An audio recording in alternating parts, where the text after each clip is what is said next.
Hey y'all.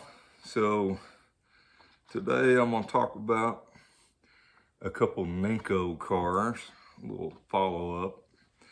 If you've seen my Nico repair the angle winder video, what the problem was a cracked pinion, which I had glued, super glued, and then I daubed a bunch of valve grinding compound on there and ran it on a power supply for probably 30 minutes, and it smoothed it all out to where it will turn freely, and it feels it's very smooth now.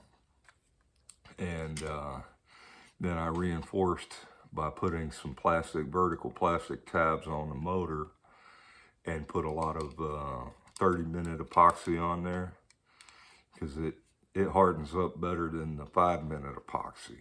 Just takes longer.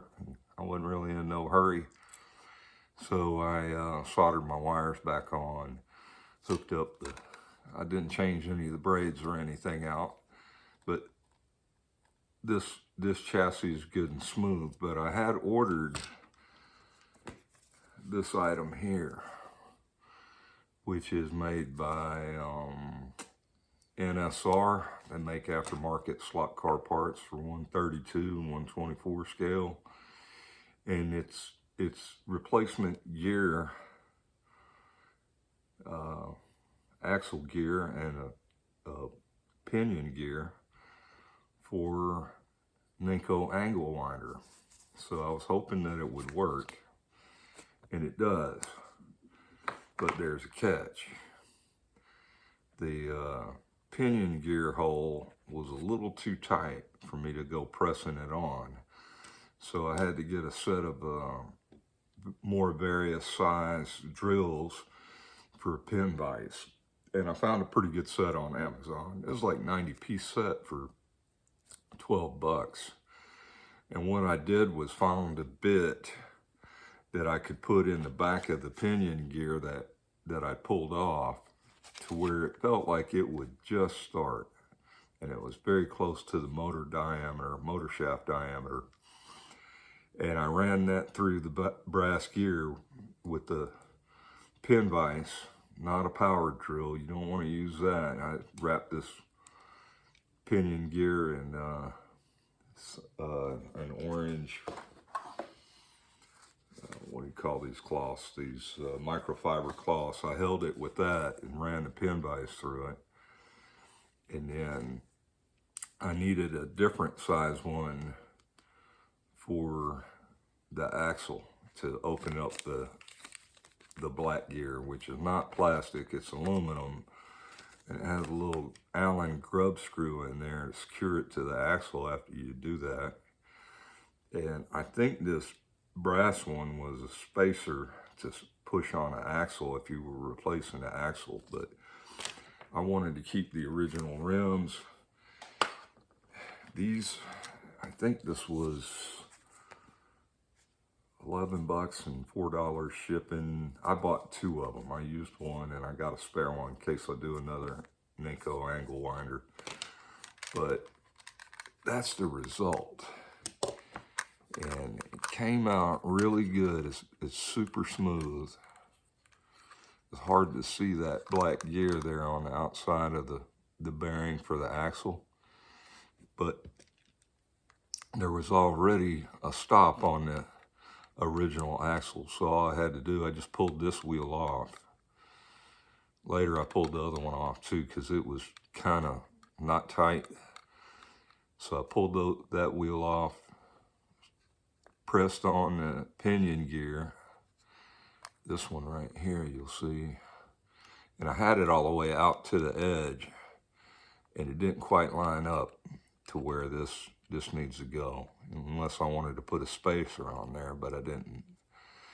I just buttoned it up tight, or snug, held it snug, and then I pulled this out, and I used a HO hub press tool. It's long enough to put the motor in there, and and I pressed it down to approximately where I thought it should be, just a little bit of that, maybe a millimeter or half a millimeter of the shaft protruding from this brass pinion gear, which does not have, if it has an angle on it, I couldn't detect it. Seems like the gear on the axle has a little bit of a bevel to it. So you see how that all went together. Then I marred up the axle. I filed a flat spot where that grub screw went on the axle. Put a little Loctite in it because I didn't want it vibrating loose. But you can see, let me turn it where you can see it. You can see that grub screw, it sticks out quite a ways. But I put a flat spot on the axle and secured it there. And then I marred up the outer edges of the axle on both sides. I pulled that wheel off. It was not hard to pull off. That plastic on those factory wheels seems, I don't know if it's soft or they just over drilled it a little bit, but I didn't want them slipping. So I just took a pair of cutters and just marred up the axle a little bit, put some kind of light notches in a couple places. And then I used some medium super glue, put it down in there and then pressed them on, making sure that I didn't get any glue down in the bearings. And it's quite smooth. Now there's still a bit of flex where I can see the axle gear will get a little space. So I'm gonna go back and do the same thing. I'm gonna put some reinforcement on the back side of that motor and then on the front side towards the front wheels. It's a hell of a magnet right there. And then mix up some epoxy and put it down in there, because that if it flexes enough and I don't want the motor popping out, I may put some super glue on the wheel bearings too, on the axle bearings, to keep them from popping out. And then this one will be done. I'll put the tires back on. But like I said, this one, it's got no flex where the super glue or the 30-minute epoxy is. The front's got flex to it. That black plastic they use is not real brittle on the chassis. But I didn't want to invest a whole lot of money. I had an extra BMW, so this is the car that I want to run. All I got to do is put it together. I'm going to try it on the plastic original mesh gear that I repaired first. That's a good looking BMW M3. Just need to put the screws back in that. And then this is the body from the other chassis. But I don't like just a plain street car, so it's a parts body now. And I'm gonna put a digital chip in this after I get done with the super glue or the 30-minute epoxy. I'm gonna put a Scale Electric's digital chip, not the door type, and make this one. And the part number, I don't know what the part number is. It's an older one. I got it at my Hobby Town. They had them for 19 bucks, which I couldn't find any on eBay cheaper than that. So I'll probably go buy some more. But this one is designed to go into a F1 or a car that didn't have the Scale Electric's DPR door on it, digital processor ready door. And it's pretty tiny. This is what the chip looks like.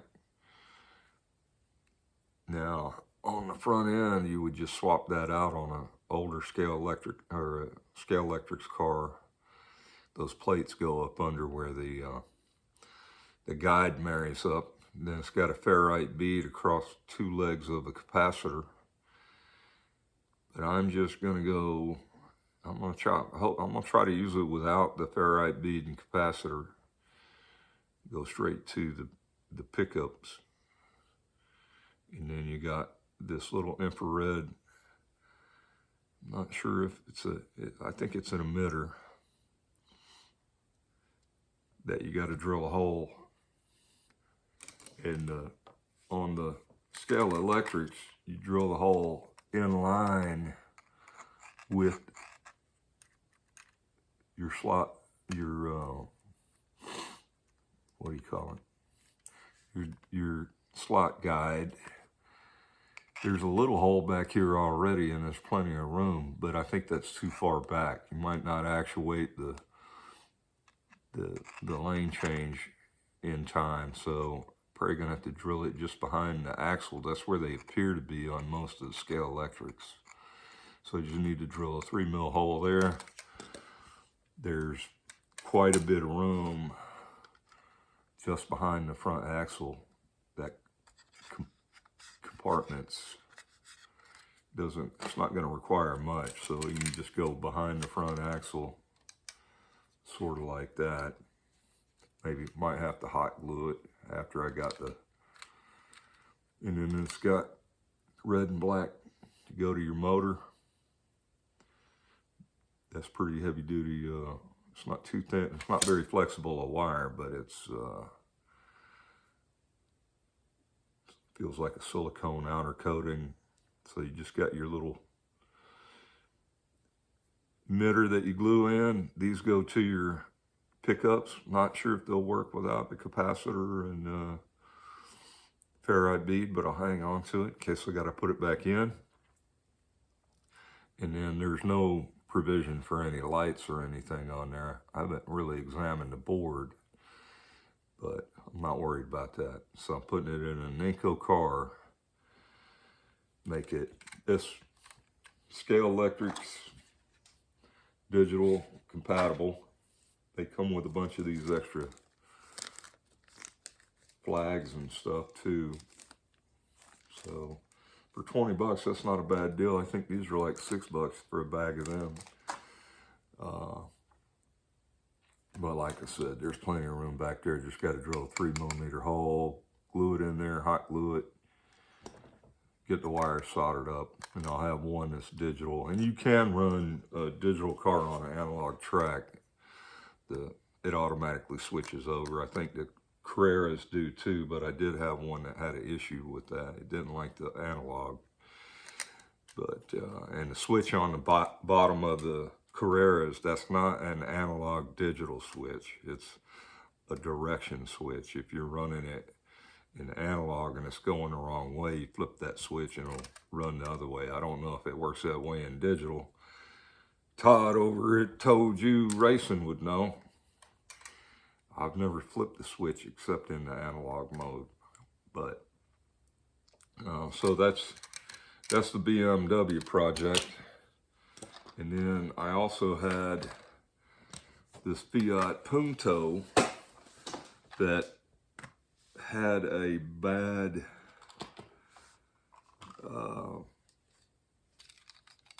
crown gear on the axle. It had one tooth or two that they're either too long or it's got flashing on it, but I didn't want to mess with it. I could probably clean it up. It's now in this car. So I took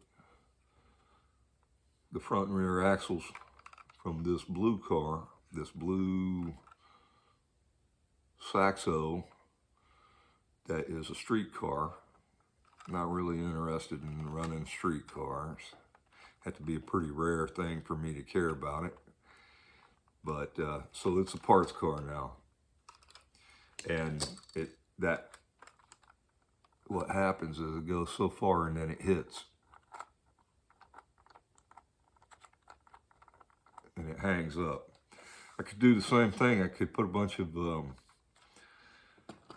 valve grinding compound down there and hook it up to a motor or a power supply and run it till it smooths out, and that would be easy fix. But I liked those blue wheels from that blue Saxo car, and they look good on this Punto. They look pretty good. The other thing is the diameter of these wheels from the Saxo are smaller, just a little bit. Like, I'm gonna say, when I put them together, it protruded out on the side of the smaller rim, this one, with the tire on it, by maybe half a millimeter, maybe a millimeter max. So it made the car sit down lower. And I checked it on a piece of single lane sport track, and you can see that there is clearance under there. Might be hard to see without any light behind it, but you can see how much clearance I have under there. So it's closer to the track, nothing is scraping, and that magnet's got a heck of a grip on that, which is good. And the other thing I swapped out from this street car, or called it a showroom special, this one also has shock absorbers. It was the only car with shock absorbers, but again, it's not a race scheme paint job. It looks pretty cool. Got some nice wheels and rims, but it just became a parts car. But you'll see the motor's missing. And the reason for that is it had an NC5 motor on it. I don't know if you can see that, but the NC5 motor says 20,000 RPMs, and it's the same dimension as the NC2 motor I took out, but this one says 18,500, 18,700. So I swapped that out, so that motor's a little quicker. The chassis is lower because of the smaller rims and tires. They're not crazy undersized, but and the tires on here are still pretty roll, although it might be a problem when it goes to bouncing that front loose axle, because the axle's just floating there. But that's cool. And like I said, I just swapped that over. I haven't changed any of these braids yet, but I have some slotted braid material. I'll run them if they're kind of funny. I'll swap the braids out. But so that's the two Nico cars that I got.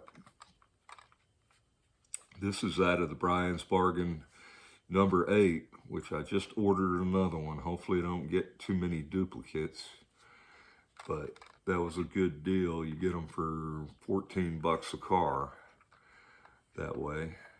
And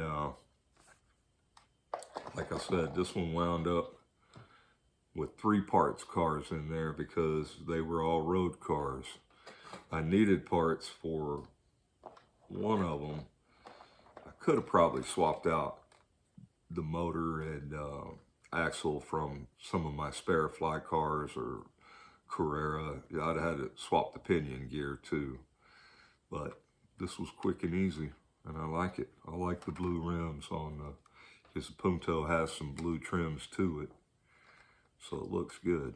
And I like that. That'll contrast real well on the, like I said, I already had the number 42 BMW, same color scheme, but the fly car version, which has the inline motor right next to the front axle and the drive shaft going back to the rear axle. So see how those two handle. They're pretty close to the same size, and so that's pretty much it for my 132 Nico projects today. Like I said, I have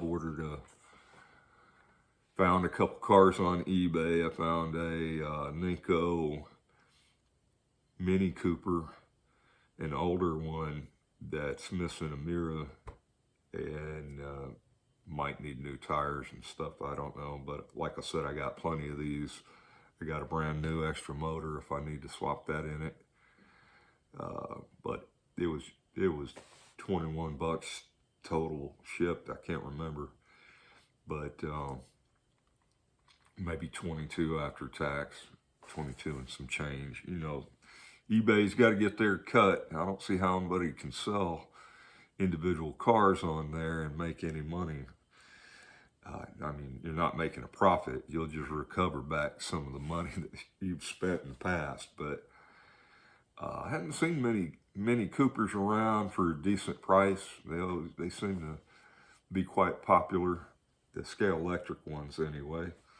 But I found a Nico one, and I got Nico parts, so I'm happy with that. We'll see what it looks like. Got my eye on some other Nico cars, but waiting for the fella to show me the bottom side of the cars, and I'll probably buy them too. I ordered up some Tyco bodies. Like I said, I check all the time. It's pretty rare when you find some good deals on Tycos nowadays. People want crazy money for them, but I did find it had two lots of bodies. One was 5 and the other's 4 bodies, and I got those for a good price. But of course, no chassis with them. But I think there are only 2 bodies in both of those total that I already have. So that was a good deal for me. Use up some of those brand new narrow body chassis that I bought from Pro Stinker. So that's about it. The only thing, hey Kevin, if you watch this, have you tried, I know you've been converting them and putting chips and stuff in these Nicos. Have you run them without this resistor and with the resistor, and do you know that, did you notice a difference in speed? To me, they just look like a current limiting resistor that's a real low value, like 10 ohms. But it's pretty fat in diameter, so it can absorb a lot of current.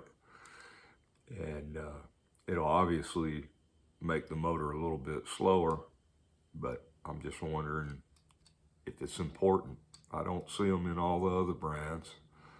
I see them sometimes in older cars,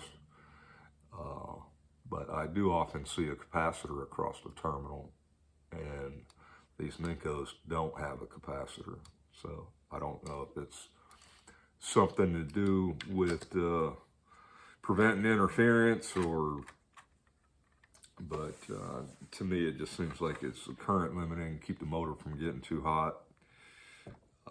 I don't know. It will definitely slow it down just a hair at 10 ohms, but it won't slow it down any more than putting a bunch of lights on it or anything, I wouldn't think. But yeah, that's about it for the 132 project cars today. I am going to do a follow-up on the Carrera Hybrid. I saw somebody asking the Pro Scalper today about them, and he said they're junk. Well, I don't agree, but I'll do a little review on it, and you judge for yourself. They ain't for everybody, but they're not like he was saying. He just says anything you don't carry is junk. It ain't no good. But what he's got is gold. I know another fella like that. It ain't me, but I know one. Y'all take care.